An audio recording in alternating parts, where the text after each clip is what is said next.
च्या नमस्कार बहिणींनो भावांनो. आज काय झालंय तुम्हाला सांगते. 2च्या दरम्यान असलंच वारण काहुदानन आणि बिडाकडे पाऊस झाला, पण आमच्या इथं पाऊस नाही. त्या तिकडच्या वस्तू ह्या इकडं उडून गेल्यात. आमच्या सगळ्या ह्या मोकळ्या टाक्या वाऱ्याने गेल्या, सगळी ज्वारी रानातली पडली आणि गंजीवरले पत्रे उडून गेले तर बाकी आमच्या. आणि शिव माझ्यापाशी होता. तुम्हाला सांगते म्हणलं याच्यात गारा शेळीमध्ये बांधली करडं तिकडं, आणि शेळीमध्ये बांधाय गेले आणि हो दरवाजा उघडला आणि ह्या कोंबडीने काय केलं, ते सगळे पिल्ले घेऊन बाहेर पळाली. ही कोंबडी हा बा ही, आणि मरणाचं वारण काढून पत्रे वाजत येत ते होत येत, आणि हिने मला धुळ घातला. आणि म्हणलं तसंच जर घरात पळावा तर मांजर धुती ह्या बारकाल्या पिल्ल्याला, आणि तिथंच पिल्ले पडणार तर शिव तिकडं मामा मामा करून आरडून असली फजिती झाली माझी दुपारी. आता ही शिळी इथं आणि हि जे पिल्ले तिकडं, ही आरडती असला घुसुळा होतो ना. एका एकीच गहू तिकडं वाळ येते, त्या गव्हावरला पत्रा उडून गेला. काय काय काम करावं आणि काय नाही त्याला पंचायत पडली होती. आता काय काय धाका वाचला. मग अचानक पावसाने माणसाला बेजार केली आणि त्या पोराची घरी म्हणून भैया बंबा तेव्हा म्हणे सगळे मध्ये आणून बाजाखाली बसू आणि उडून जाते ना वाऱ्याने. बंबा बी उडून जाईल घरात आण असलं पोर गायती. आणि हे पिल्ले बाहेर निघत होते. तिला घरात घातलं होतं दुपारच्या पावसामुळं. उगाचे उग तुम्हाला सांगते, एक तर डुकर शेतकऱ्याच्या मागे आणि ओली तिली त्याच्यातून बी राखण करून कसं तरी करून जागून तर जाळी लावली.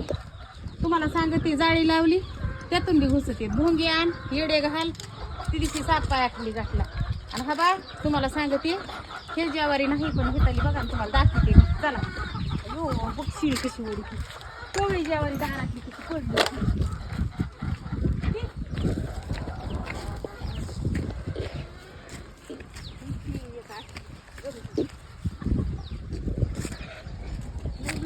पाऊस बिडाकडे चांगला पाऊस झाला पण तिथं नाही लय झाला आणि वारलंय. मोठ्या मोठ्या ज्वाऱ्या ज्यांनी पाणी दिले त्यांनी. आता घराच्या भागात काही गेले नाही मी अजून तिकडली ज्वारी बघायला, पण चला आपली कवळी ज्वारी किती पडली मी तुम्हाला दाखवते. बारकुली त्याली समोर असलं हाय काय करावं लई नाही बरोबर म्हणून शेतकऱ्याच्या भाग काढत आपलं जी वस्तू पाहिजे ती इकडे घेऊन खाल्लेली परवडली. बघा ही त्यातला काळा भंगार कवळा डांबा आला होता आणि कसा डुकरा हिया वाऱ्याने खाली काढला. बघा या इकडे मी तुम्हाला दाखवते.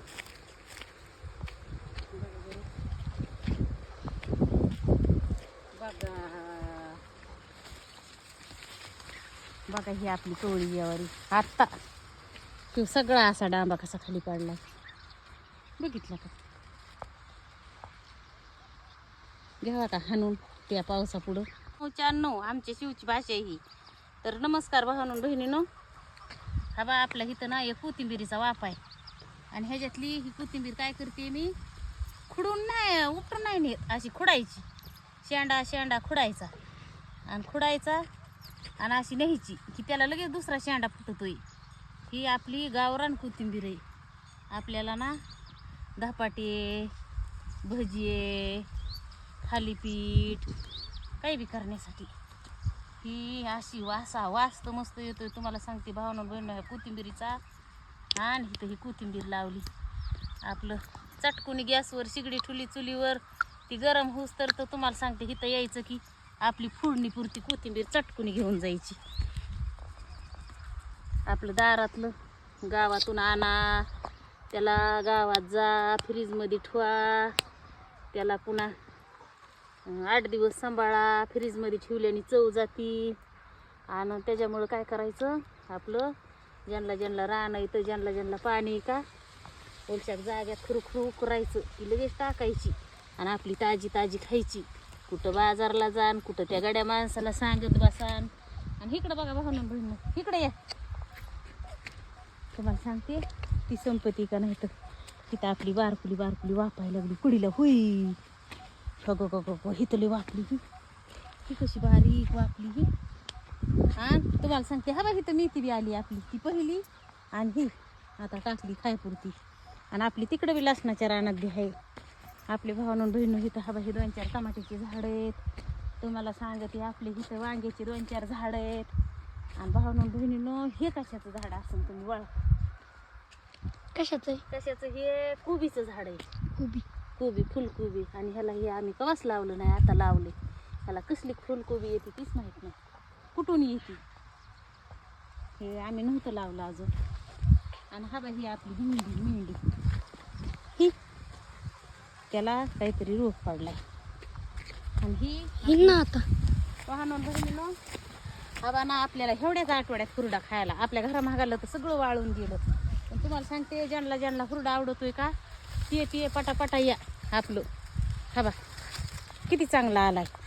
आणि हे हितवर ह्यो असाच आहे का? हे तिकडं ह्यो सगळा असाच एवढाच एक पाटा हुरडा राहिलाय. नाही तर आपला सगळा हुरडा संपला. आपली इथं कांदे इथं.